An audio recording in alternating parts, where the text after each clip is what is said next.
किसी भी लड़की को उसके बिना परमिशन के टच करना ही पहली बात बहुत गलत है, और फिर इस तरीके से टच करना तो हद से ज्यादा गलत है। यही सेम चीज अगर हरियाणा में हुई होती ना तो मुझे जवाब देने की जरूरत नहीं पड़ती, यहाँ की पब्लिक अपने आप जवाब दे देती। मैं उनकी जगह पर थी, वो यहाँ पे नहीं थी।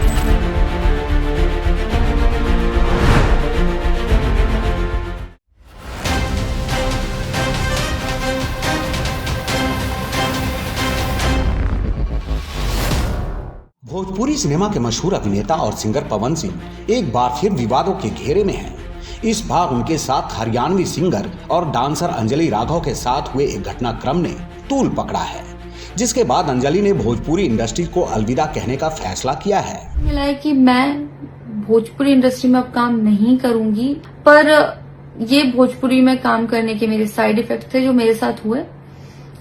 मैं अपने परिवार में, अपने हरियाणा में खुश हूँ।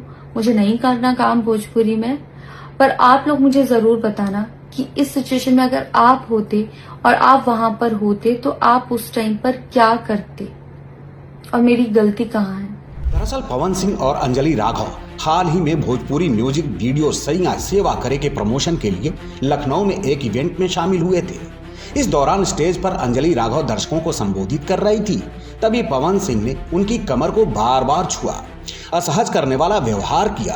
वायरल वीडियो में साफ दिख रहा है कि पवन सिंह ने अंजलि को टच करते हुए कहा कि उनकी ड्रेस पर कुछ लगा है, जिसके जवाब में अंजलि ने असहजता के बावजूद मुस्कुराने की कोशिश की। बाद में अंजलि ने अपनी टीम से पूछा तो पता चला कि उनकी ड्रेस पर कुछ भी नहीं था। एक बार बोल तो दिया करो, राम राम। रुक कुछ लगा है, हटाओ हाथ। अरे हाथ हटाओ, अरे यार हाथ हटाओ। वायरल हो गया। इस घटना ने अंजलि को गहरा आघात पहुंचाया, जिसके बाद उन्होंने इंस्टाग्राम पर 2 भावुक वीडियो शेयर कर अपनी आप बीती सुनाई है। राम राम जी, मुझे आप लोगों से बहुत जरूरी बात करनी है, क्योंकि मैं 2 दिन से बहुत ज्यादा परेशान हूँ, क्योंकि कंटिन्यू मेरे पास डीएम आ रहे हैं कि ये जो लखनऊ वाला इंसिडेंट हुआ, इसमें मैंने कुछ बोला क्यों नहीं, एक्शन क्यों नहीं लिया, थप्पड़ क्यों नहीं मारा। और कुछ लोग मुझे ही गलत समझ रहे हैं, कुछ मीम्स पे लिख रहे हैं कि ये तो हंस रही थी, मजे ले रही थी। कि पब्लिक में कोई मुझे ऐसे टच करके जाएगा उसमें मुझे खुशी होगी, मुझे मजे आएंगे। सारी बात ये थी कि जब इनका सॉन्ग के लिए मेरे पास कॉल आया तो मैंने सारी चीजें क्लियर कर ली थी कि इसमें ऐसा वैसा कॉस्ट्यूम तो नहीं है, कोई डबल मीनिंग लाइन तो नहीं है, और इसमें ऐसा वैसा सीन तो नहीं है। और मैं शूट पर गई, शूट पे सब कुछ नॉर्मल था, मुझे कोई प्रॉब्लम नहीं हुई। जब इन्होंने मुझे लखनऊ के इवेंट के लिए बोला तो मैंने हाँ बोल दिया, क्योंकि मुझे शूट पर भी कोई प्रॉब्लम नहीं हुई थी। और जब मैं लखनऊ में गई, मैं स्टेज पर थी, मैं पब्लिक से बात कर रही थी, पवन सिंह जी ने मुझे बोला कि इधर कुछ लगा हुआ है। उससे थोड़ी देर पहले ही मेरी ड्रेस वो न्यू थी, साड़ी में नीचे टैग लगा रह गया था, तो मेरे दिमाग में आया कि शायद ब्लाउज का भी टैग लटक रहा होगा। मैं हंसकर उस चीज को दबा रही थी कि अगर मेरा टैग लगा भी है तो वो चीज जिस टाइम मैं पब्लिक से माइक में बात कर रही हूँ उस टाइम ना बोल के साइड में भी बोली जा सकती है, इसलिए मैं उस चीज को उस टाइम पे दबा रही थी। मैंने हंस के टाला, अवॉइड किया और फिर दोबारा बात करने लगी।